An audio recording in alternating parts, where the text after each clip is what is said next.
சொர்க்கத்துல நபி அவர்களுடைய மனைவி சொல்றாங்க, ஆயிஷா ரலியல்லாஹு அன்ஹா அவங்க, ஏ பெண்களே, நீங்க கணவன்மார்களுக்கு செய்ய வேண்டிய கடமையை சரியான அமைப்புல விளங்கினா அந்த கணவன் கால்ல பட்ட தூசி இருக்குதே, இதோட நீங்க உங்களோட முகத்தால உங்களோட கண்ணத்தால தொடப்பீங்க என்பதாக சொன்ன.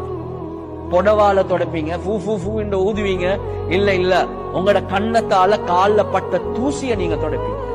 அவ்வளவு கடமைகள். அந்த கணவனை நீங்க மதிங்க என்பதாக தான் குர்ஆன் சுன்னா எங்களுக்கு படிச்சு தரும்.